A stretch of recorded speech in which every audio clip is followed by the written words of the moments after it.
told you that the single most revealing military decision of this entire war happened 3 weeks ago, and almost nobody noticed. No breaking news coverage, no emergency press briefings, no dramatic footage from the front lines, just a series of quiet orders issued in the middle of the night that tell you more about where this conflict is heading than every headline, every map update, and every political speech combined. What actually happened on the Eastern Front is something that the people in charge do not want you to understand, and the silence around it is the loudest signal of all. Before I walk you through exactly what was ordered, why it was ordered, and what it means for the future of this war, do me a quick favor. Hit that like button right now. It takes less than 2 seconds. It costs you nothing. And it tells the algorithm that serious, unfiltered analysis deserves a real audience. If you are new here, subscribe immediately and tap that notification bell. This is not a channel that softens the truth to make it comfortable. This is where we look at what is actually happening. You will not want to miss what comes next. For months, the story we have been told about the Eastern Front has followed a familiar script. Russian state media paints a picture of steady, methodical progress. Telegram channels celebrate every small tactical gain in villages most people cannot find on a map. Political figures in Moscow describe an operation proceeding with discipline and strategic clarity toward its stated objectives. The language is precise and consistent across every platform. Tactical success, operational momentum, strategic initiative firmly in our control. If you only consume Russian media, you would believe that this conflict is unfolding exactly as planned, that every move is deliberate, every sacrifice is justified, and victory is a matter of time, not a matter of doubt. But there is a vast yawning gap between what is said on television and what is ordered on the ground. And in the past 3 weeks, that gap has become impossible to ignore unless you are deliberately not looking. The senior commanders who actually lead Russian formations, the professionals who bear personal responsibility for outcomes and have access to the real numbers behind the propaganda, have made a series of decisions that tell a fundamentally different story. These generals have ordered a retreat, not a tactical withdrawal from one contested village, not a minor adjustment along a single sector, a retreat, a systematic ordered withdrawal of forces across multiple sectors of the Eastern Front simultaneously, and almost nobody is talking about it. I need you to stay with me through this entire analysis. By the time I am done walking you through what was ordered, why the commanders who ordered it made that choice, what it reveals about the actual state of Russian military capacity, and why the silence around it matters as much as the orders themselves, you will understand something about this war that the daily frontline updates have entirely failed to communicate. This is not about a few kilometers of territory changing hands on a digital map. This is about what those changes reveal when you understand the decisions that produce them. Let me start with something that most coverage skips entirely. What does it actually mean inside a military institution for a senior commander to order a retreat? Because the answer to that question is the key to understanding why these orders are so significant. In any army anywhere in the world, ordering an advance when conditions are favorable is straightforward. Holding a well-supplied, well-fortified position is standard procedure. Launching an attack against a known objective is what military forces train for. These decisions carry risk, but they align with the institutional narrative. They move in the direction that military culture celebrates. Retreat is different. Retreat is one of the hardest decisions a commander can make. It is an admission, a public, irreversible, physically visible admission that the situation has deteriorated beyond what the commander can manage with the forces available.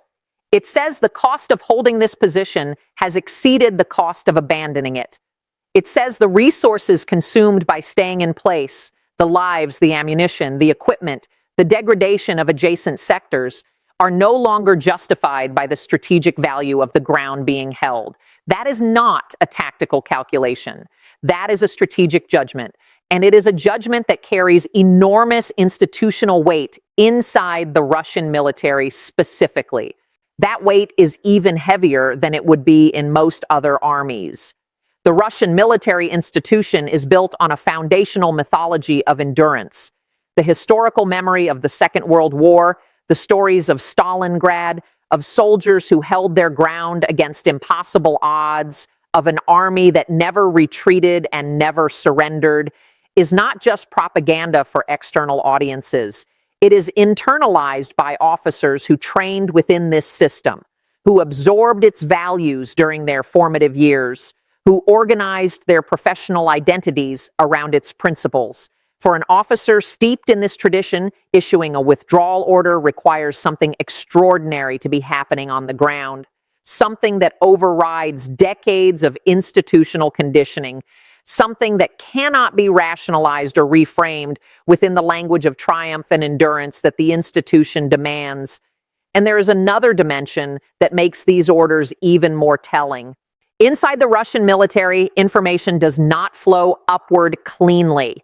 The system is designed deliberately, structurally designed to filter bad news at every level. Junior officers learn early that delivering unfavorable reports carries professional risk. Commanders at every echelon have strong incentives to minimize problems, to frame setbacks as adjustments, to present difficult situations as manageable challenges rather than indicators of systemic strain. This means that by the time information reaches senior generals, it has been cleaned, softened, and repackaged multiple times. The reality on the ground is always worse than what the reports describe. So when a senior general operating within this culture of institutional filtering still concludes that the situation requires a retreat, that conclusion is extraordinarily significant. It means the general had to cut through layers of institutional denial to reach the truth. It means the reality on the ground was so undeniable, so far beyond the capacity for reframing, that even a system built to obscure it could not hide it. The general looked at the real numbers, not the sanitized ones, not the official reports, but the actual casualties, the actual supply levels, the actual condition of his forces, and decided that holding the position was no longer survivable. That decision, made against every incentive his institution provides, tells you more about the state of this conflict than any intelligence briefing or satellite image ever could. Now, here is what has actually been ordered. Over the past 3 weeks, Russian command has issued withdrawal orders across at least 4 distinct sectors of the Eastern Front. These are not coordinated parts of one large-scale operation. They are individual decisions made by different commanders in response to the specific crises their sectors are facing. The fact that they are happening at the same time across a wide geographic spread tells you that the underlying problem is not isolated. It is systemic, it is widespread, and it is accelerating. In the northern Donetsk sector, Russian forces holding positions on the western flank of a salient received orders to pull back. The official framing has been careful and measured, but the operational reality is unambiguous. These forces were in positions that had become functionally surrounded. They were not breaking out of encirclement or executing a clever tactical maneuver. They were contracting inward because maintaining the outer perimeter was consuming soldiers and equipment at a rate that could not be sustained.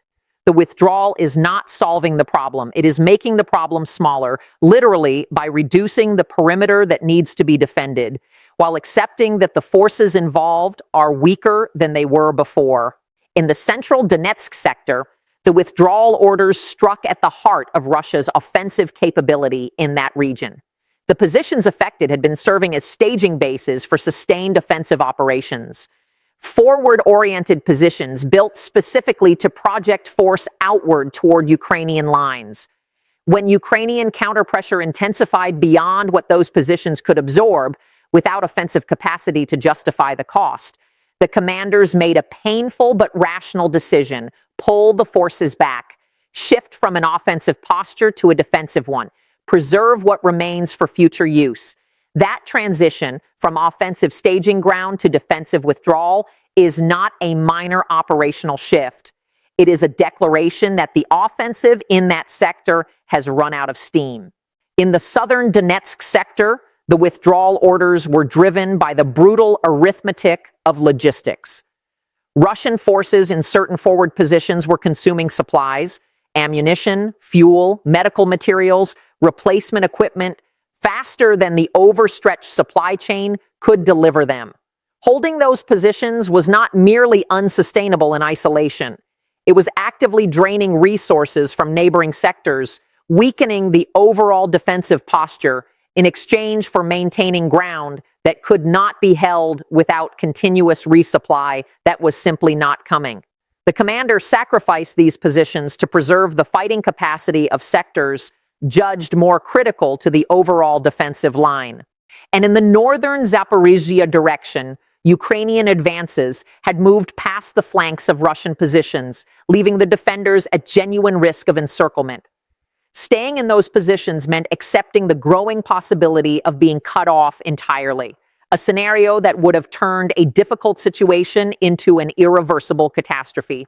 The withdrawal order in this sector was not a strategic choice. It was a survival imperative. Move now or face the prospect of losing not just the position, but the forces holding it. 4 sectors, 4 different crises, one unmistakable conclusion.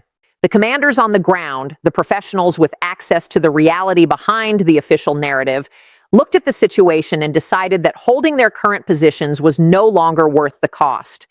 That convergence of independent judgment, multiple commanders in different locations, facing different problems, reaching the same verdict, is the most important signal to emerge from the Russian military in months. It is not a fluke. It is not a local anomaly. It is a pattern. And patterns, when they emerge across independent commands simultaneously, tell you something fundamental about the reality that produced them. This is where the silence becomes its own story, and perhaps a more important story than the retreats themselves.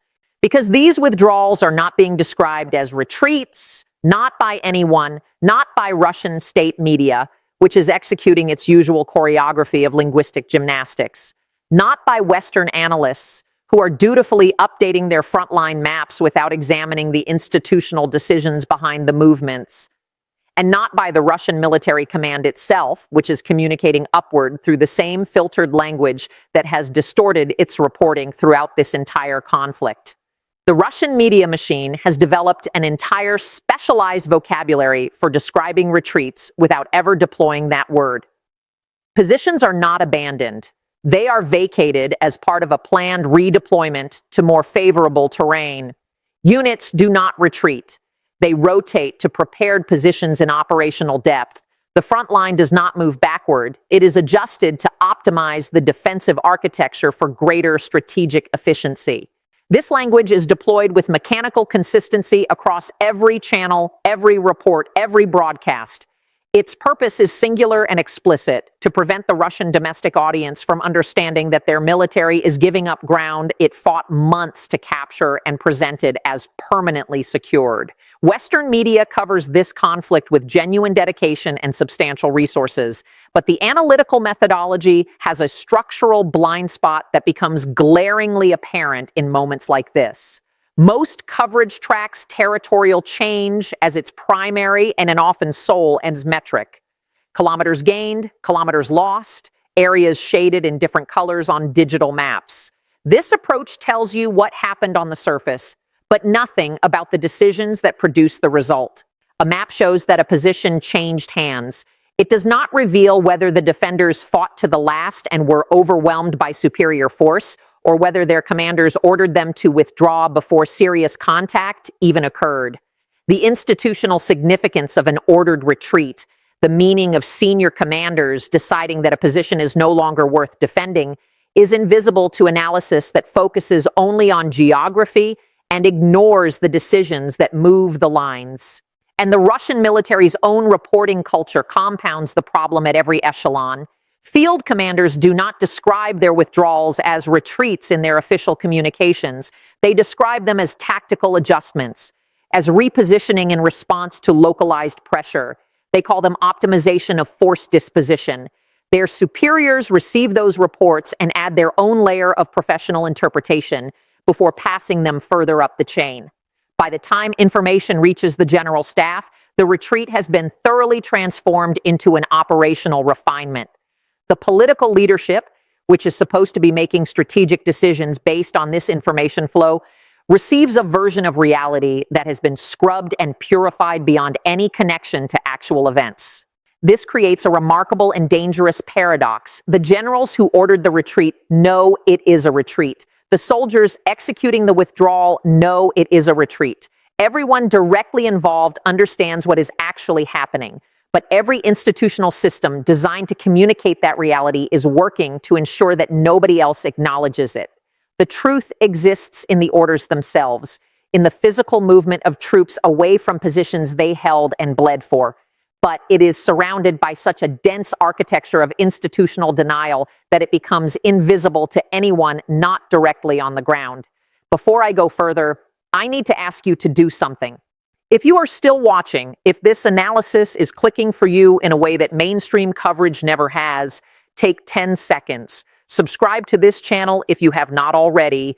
Tap the notification bell so you get alerted the instant new analysis drops, and share this video with one person, just one, a friend, a family member, a colleague, someone in a group chat. This kind of analysis does not spread by accident. It spreads because viewers like you decide it should be the reason someone else sees through the noise. Now let me talk about what happens after the retreat orders. Understanding the decisions themselves is only half of the picture. The other half, and the half that almost nobody is discussing, is what happens to the forces after they withdraw. And this is where the implications become genuinely alarming. When a military retreats, it does not retreat into a vacuum. It retreats to positions that have been identified on planning documents and operational maps as the next defensible line. In an ideal scenario, fallback positions have been prepared well in advance. Fortifications have been constructed, minefields have been laid across every likely avenue of approach. Communication trenches have been dug, camouflaged, and integrated into a coherent defensive network. Supply routes have been established and tested under operational conditions. The retreating force arrives at a position that is ready to absorb the pressure that drove it from the previous one. This is what competent military preparation looks like, but that is not what is happening here. The positions that Russian forces are retreating to have not been adequately prepared. They exist on planning documents as the next logical defensive line.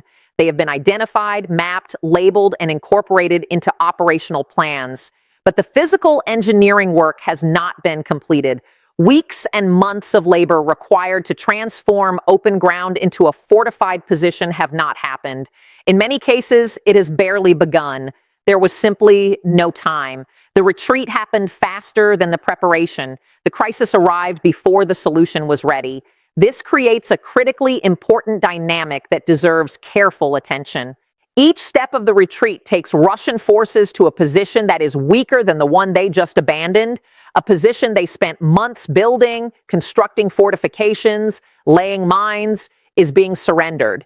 And it is being replaced by a position that exists only as a line on a map. No prepared fighting positions, no integrated fortifications, no established supply infrastructure, nothing but open ground and a plan that was never executed. Meanwhile, the Ukrainian forces advancing behind the retreating Russian units are not facing the same degradation. Quite the opposite. They are advancing into ground that the retreating force spent months preparing for its own use. Trenches that Russian soldiers dug with their own hands are available for Ukrainian forces to occupy. Fortifications built over months of labor are now in the hands of the opposing side. The infrastructure that was supposed to protect Russian forces is now protecting Ukrainian forces. Every position abandoned becomes a gift to the advancing enemy. This dynamic produces what military analysts call a positional deficit. Each retreat cycle widens the gap between defensive capability and offensive capability. The retreating force gets weaker with each step backward. Because the positions it occupies grow less capable, the advancing force gets stronger with each position it captures, not only because it gains territory, but because it gains prepared infrastructure. The asymmetry compounds with every cycle. The trajectory this sets is not a dramatic collapse. It is not the kind of sudden catastrophe that dominates headlines. It is something slower, steadier, and in many ways more damaging than a sudden break. It is a progressive erosion of defensive capacity, a gradual, almost imperceptible shift in the balance of capability along the front line. A shift that becomes visible in the accumulation of dozens of small decisions, each one individually defensible on its own terms, each one collectively pointing in a single direction. And this is the trajectory that the general's retreat orders have put in motion. They chose these orders because they concluded the alternative would produce an even worse outcome. They are not reversing the deterioration, they are managing it. They are choosing how to lose ground, not whether to lose it. And that distinction is the most important thing these retreats reveal about the current state of this war. I want to spend a moment on the human dimension. It is easy to lose sight of individual experience when analyzing strategic calculations. Every retreat order translates at the ground level into a deeply personal human experience. A soldier who has spent 3 months holding a fighting position receives a directive: pack your gear and move to these coordinates. By that time, he knows exactly what it means. He knows the ground he is surrendering. He knows the trenches his unit constructed and the positions his comrades were wounded defending.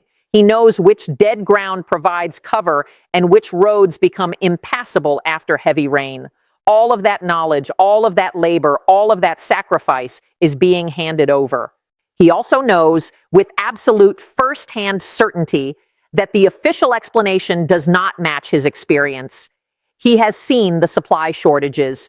He has watched his unit shrink as casualties mounted. He has felt Ukrainian pressure on his flanks growing stronger with each passing week. And when he hears the words tactical repositioning, he understands what those words are designed to conceal. This gap between lived experience and official narrative erodes something fundamental. It erodes trust. A soldier who has personally experienced a retreat will not believe the next reassurance he receives. That disbelief does not stay contained. It spreads through a unit like a virus. It creates a collective skepticism that no amount of propaganda can fully repair. You cannot unteach a lesson that someone has learned through direct and painful experience. And retreats, by their nature, are lessons that every soldier in the unit receives at the same time. The retreat orders are paradoxically the most honest communication to emerge from the Russian military. They are honest because they are operational orders, not media statements crafted by professionals. The officers who issued them bear personal responsibility for the consequences. When you order forces to vacate a position, the position stands empty. When you order a retreat, the map changes. No narrative, no matter how sophisticated, can fully obscure that physical reality. The generals spoke in the only language that ultimately carries weight in military affairs. They spoke through orders issued, troops moved, and positions vacated across 4 separate sectors simultaneously. The mainstream coverage will eventually catch up, but the window for understanding these events is now. The forces are moving, the positions are being vacated, and the real story is written in ground changes, not in press releases.